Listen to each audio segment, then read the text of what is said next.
Samhain, now commonly referred to as Halloween or All Hallows Eve. This is the 8th and final Sabbath that makes up the pagan Wheel of the Year calendar, also known as the Witch's New Year. This beautiful time of year is where we honor the change and transition from the end of harvest season and the beginning of winter.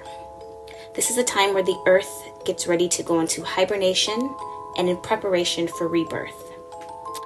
This time of year, the veil between the spiritual realm and the physical realm is at its thinnest. And it is a time where those who have crossed over to the other side are allowed the opportunity for one night to come back into the physical realm and pay a visit to us. Samhain is celebrated in the Northern Hemisphere starting at sundown on October 31st, lasting until sundown November 1st. Although this is originally a Celtic tradition, many other cultures as well honor harvest season and honor their ancestors. During this time of year, we remember those who were close to us, and it is a common practice to do so by preparing a special dinner called a dumsupper.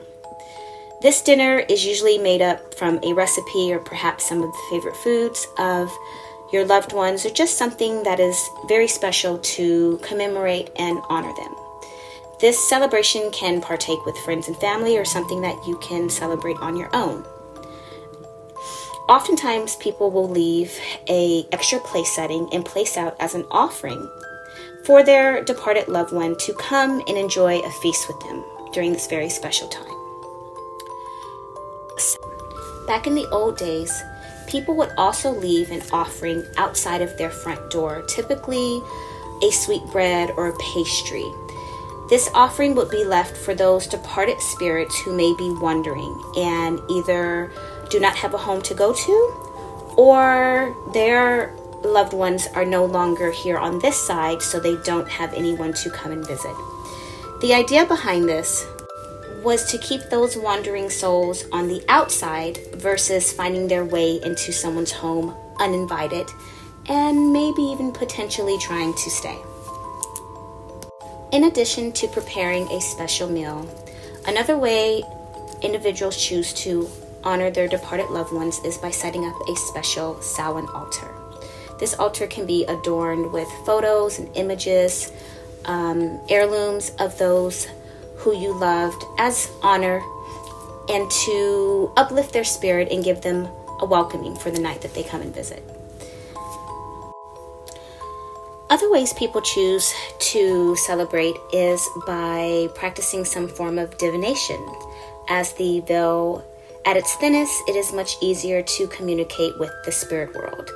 This can be done using tarot cards, runes, pendulums, spirit boards, any form of divination that one is comfortable with to have a conversation with those on the other side or ask questions to get clear guidance for them. Even if you are new and don't feel very seasoned in divination, this is the one night that it is a lot easier to tap in and get clear answers. Others choose to take advantage of the energy of the night as it is considered the most powerful night of the year for spell casting by partaking in rituals, making potions, lighting candles, meditation, practicing all forms of magic. One of the ways I personally like to celebrate is by making a Samhain oil that is used to give as an offering to your ancestors or to harness the energy of Samhain to add a little extra boost to spell work throughout the year. My Samhain oil is going on pre-sale on my Etsy shop, and all of the details will be listed in the description box below. No matter how you choose to celebrate this beautiful time of year, whether it's at home in ritual, out with friends in costume, partying all night, kind of the way I like to do it, although I never lose sight of the origins and what this beautiful time of year really does represent. Whatever it is that you choose to do, just remember to have fun, do it with love, do it safely, and no texting and flying. Thanks so much for watching. Until next time.